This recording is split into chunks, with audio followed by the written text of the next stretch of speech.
students, next let us discuss about the reproductive system of earthworm. I have put across the diagram for you to understand clearly. Here, dear students, first and foremost important aspect which I have to mention here is that the earthworm is hermaphrodite animal. We know that hermaphrodite also you can say, or rather you can also represent it as bisexual animal.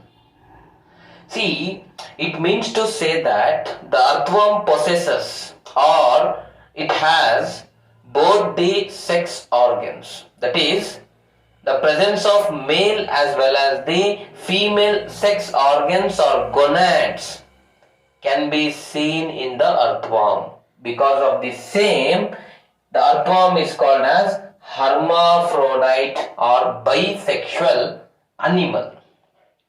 It's an annelid. Okay. So further, let me tell you that the earthworm has two pairs of testes present in the 10th and 11th segment. Alright.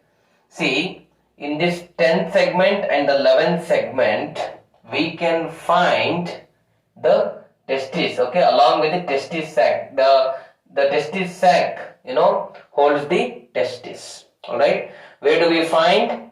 In the 10th and the 11th segment, we can find the testis. Further, dear students, their vasa differentia runs up to 18th segment. See, I am talking here about vasa differentia or vasa difference, you can represent it to us. Here what I am representing here. See, from the testis sac, this is the testis sac, from this sac, the vasa differentia or vasa difference arises.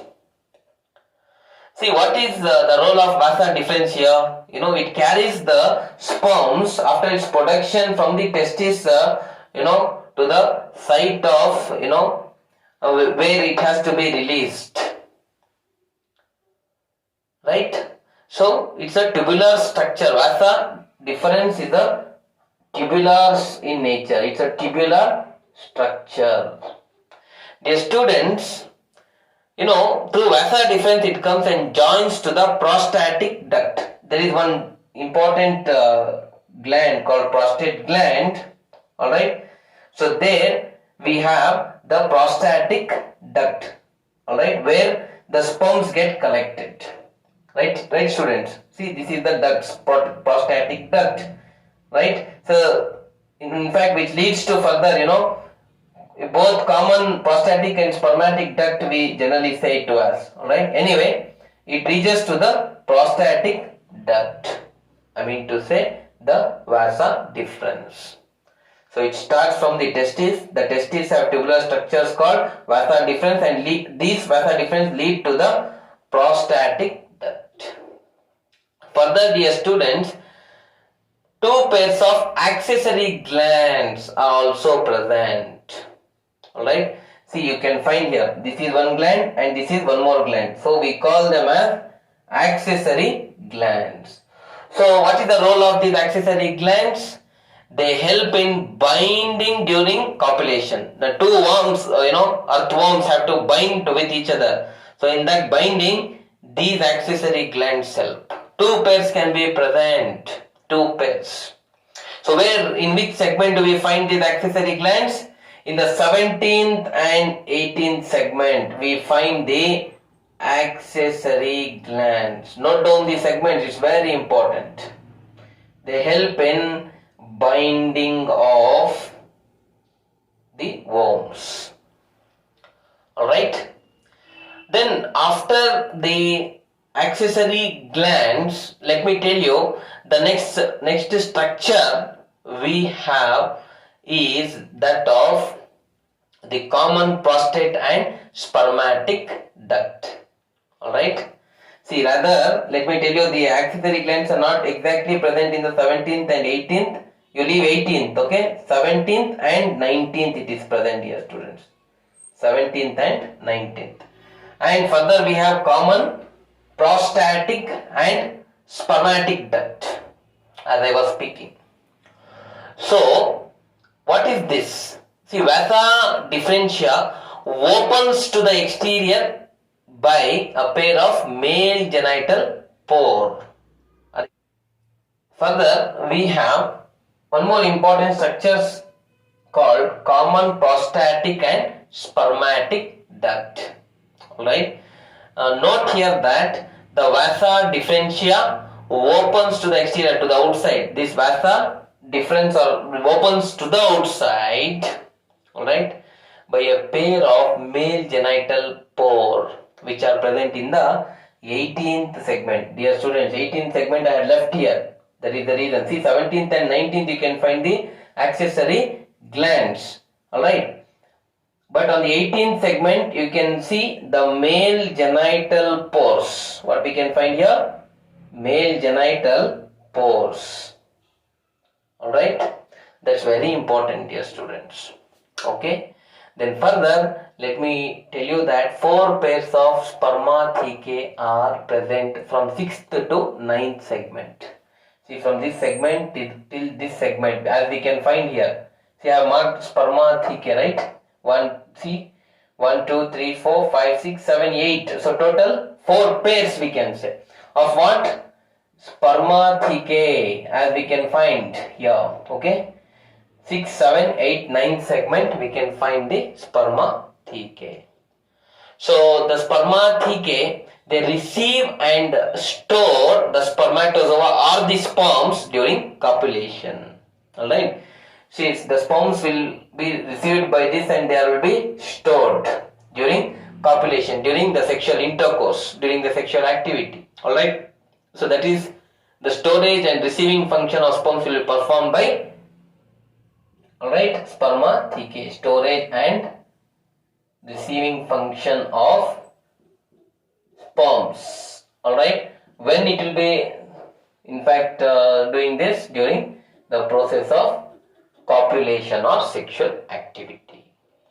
Further, dear students, see, one pair of ovaries can be present on the 13th as well as 11th as well as the 13th segment. See, near the 11th segment and the 13th segment we have, alright, covering that region, the ovary. Pair of ovaries are present.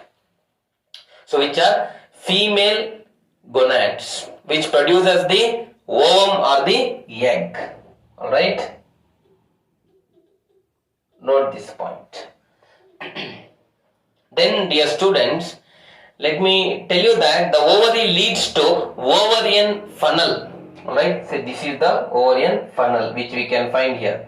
Ovaries are present. Then the ovaries are leading to what? Ovarian funnel. Then below that we have oviducts. Alright, oviducts. In case of human beings, oviducts are also called fallopian tubes, if you remember, right? The rough structure. See, female reproductive structure in case of human beings will be as such, right? Correct. So this is the, alright, ovary. So these are fallopian tubes or oviducts in case of human beings. Alright. See, after the production of ovary, so ovary produces the ovum. So production of ovum, when it occurs, the ovum will be transported to the fallopian tubes here, like this. Alright. Here, it is also called as oviducts, right? In a similar manner, we can also find the same here, that is the oviducts we say. Alright.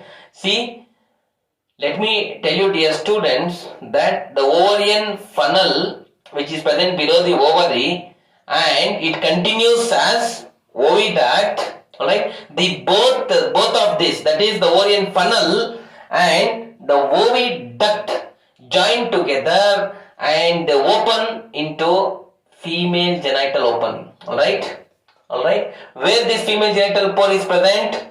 On the 14th segment. See, nearly almost in the 14th segment we have this female genital pore. See, male genital pore is present in the 18th segment. Alright. In the 14th segment we find the female genital pore, dear students. Alright. See, this female genital pore is, the continued part of what I can say, the end, last end part of the ovarian, funnel and oviduct. Right, dear students. Okay. So fine. Next, mature sperms and egg cells. Now, sperms are what? Male reproductive or male gametes, and ovum or the egg cells are what? Female gametes. They can also be called to as the sex cells. Along with the sperms, ovum, and the nutritive fluid. Alright. All these are deposited inside the cocoon. Alright. All these are deposited inside the cocoon. This cocoon, or the egg case rather we can say, alright, is produced by the clitellum. We know that. Clitellum produces the cocoon. So, inside the cocoon, what all I said here? One is egg, alright, then the sperms, and also the other nutrition. All this is deposited in the cocoon, which is secreted by the clitellum. Alright. Dear students, note that the fertilization takes place inside the cocoon. I hope you are understanding my point. Because all the sperms, egg, nutrition, everything is present inside the cocoon. Alright.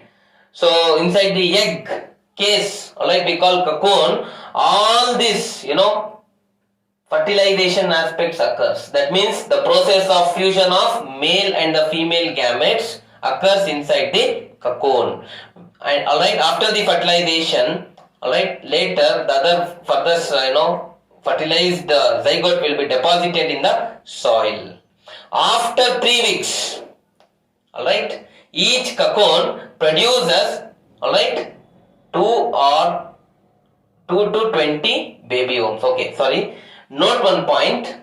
What happens is, inside the cocoons we have egg, sperms and nutrition, as I said you. So fertilization, that is the fusion of sperm, alright, and the egg is taking place inside the cocoon, right? After its fusion, the zygote will not be left directly into the soil. Along with the cocoon itself, where fertilization has occurred, after fertilization it will be transferred to the soil. Note that point, okay? Fine. Now what will happen? After 3 weeks, each cocoon produces 2 to 20 baby worms. How much? Approximately each cocoon will produce 2 to 20 baby worms. Alright, on an average at least 4 of worms. Alright, on an average if we take, minimum of 4 will be seen. Very much less is 2. Alright, average is 4, maximum is 20. Right, so that's what. So much of baby worms will be released from the cocoon in the soil. Alright, so let me also tell you that the development is here, alright, direct.